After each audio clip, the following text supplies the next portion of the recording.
Is one of my favorite channels if I ever have a chance to watch a television or a television again, because it often shows things that are real in Europe, in England, and whatnot.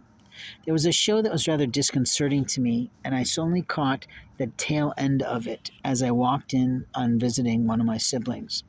And the tail end of the program was a woman who was Iranian or Arab of some kind, and she was just basically betrothed in a professional ceremony of some kind, not an actual wedding fancy thing. And as she walked in that room with her husband where she thought she was going to consummate the marriage, there were two other men there. And what you saw as the camera drifted away was her now in great despair and concern because those other men were planning to play with her there. And that was something on human trafficking.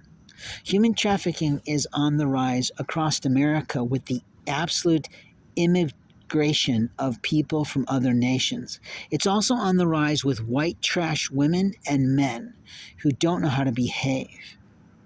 Information trafficking and gossiping has been around in the world since the early ages. Confucius even talked about the ugliness of it. Jesus talked about the disconnect of it. And openly, there are Bible verses that says don't do it. But see, the problem we have today is that most people forget that America was a nation that was developed on God. And if we are one nation indivisible under God, then it's one God that has ruled all the nations.